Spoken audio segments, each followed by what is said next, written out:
Hi, welcome back to the South Melbourne Commons very rough and basic tutorial for MailChimp and how to use and send our South Melbourne Commons newsletter. So the last time we looked at campaigns, the next thing we're going to do very briefly is look at lists.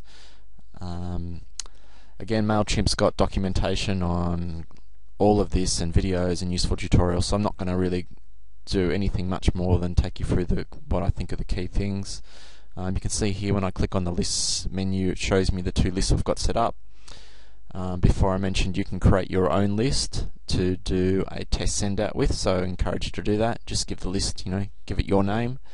If I view this list, for example, we'll see if you want to find out who's on the list, you can actually just click view all.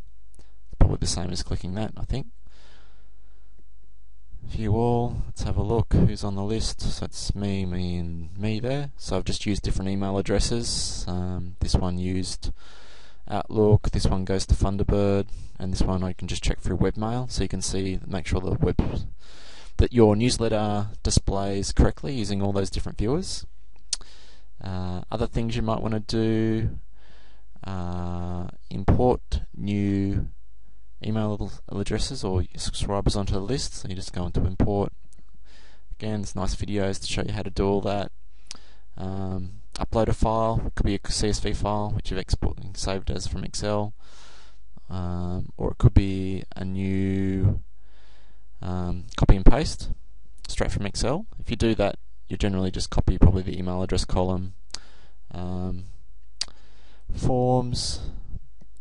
Let's have a quick look at forms. Forms so basically allows you to create a form that the user will use to sign up with new users.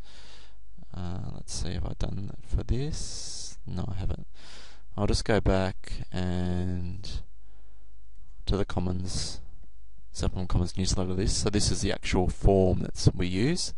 So the user would get displayed this form, and you can build the form using all these fields on the right. I've just designed this form using the common sense, email, name, postcode, and whether they're interested in volunteering or membership. We could add a new category in and actually split these two up, one for volunteering, one for membership, but generally the more fields, the more barriers, and the less likely people are to actually subscribe, so sometimes it's best just to get them in.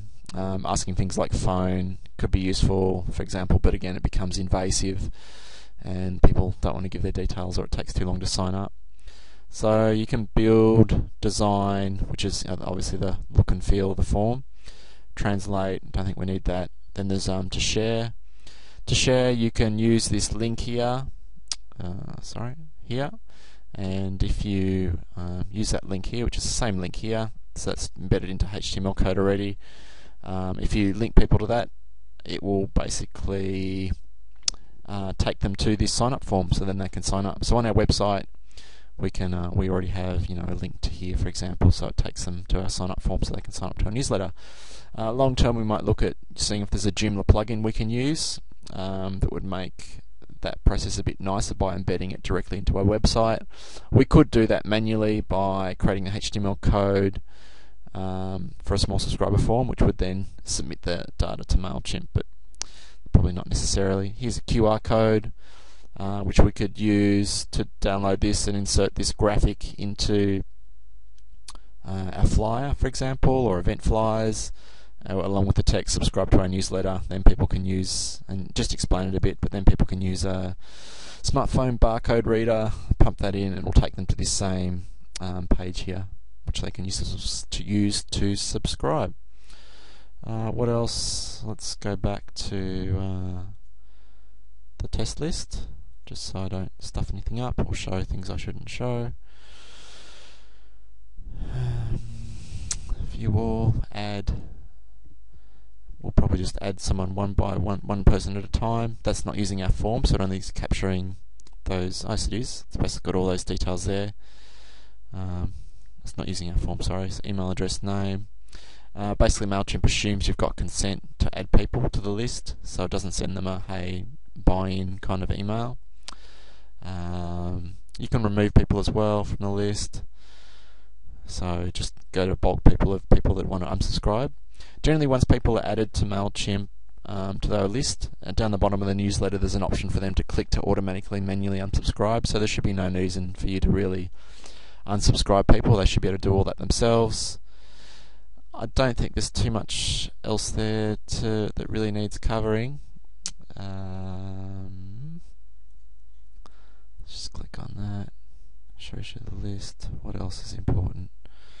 Download the list. So it's always good maybe to have an off-site copy. Not that MailChimp's going to break, but just something good to do. Alright, unless I think of something else, that's really all you need to know about, yes, lists, groups.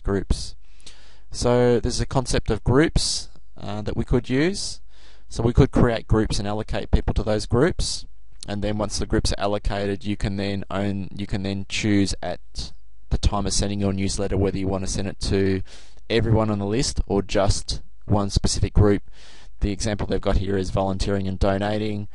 For our commons list, we could do a stakeholders list for donors that we want to keep up to date, maybe with a shorter summary, or maybe once every 2-month update rather than fortnightly or monthly.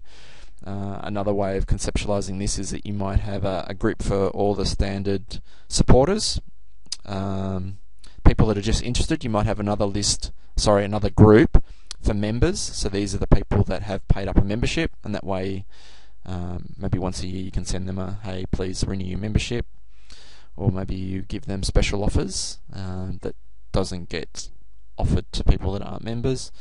Another way of framing it could be having a group for NAB and volunteers and ANZ volunteers, or we might just have another group for general volunteers as well, so you can target, hey, we need help on this date and time for people with these skills, and that can go out just to the volunteer list as opposed to the general list of people which might be not interested in volunteering, may not be able to volunteer, may live outside of Melbourne even. So keep that in mind. At the moment it's not set up because it's more work, and there's also the risk that when you create a newsletter and send it out, you might accidentally send it to the whole list, which could include members, supporters, donors, NAB, ANZ, etc, etc, etc. So for the time being, I've just kept our Supplement Commons newsletter list very simple to just general supporters, which includes members as well.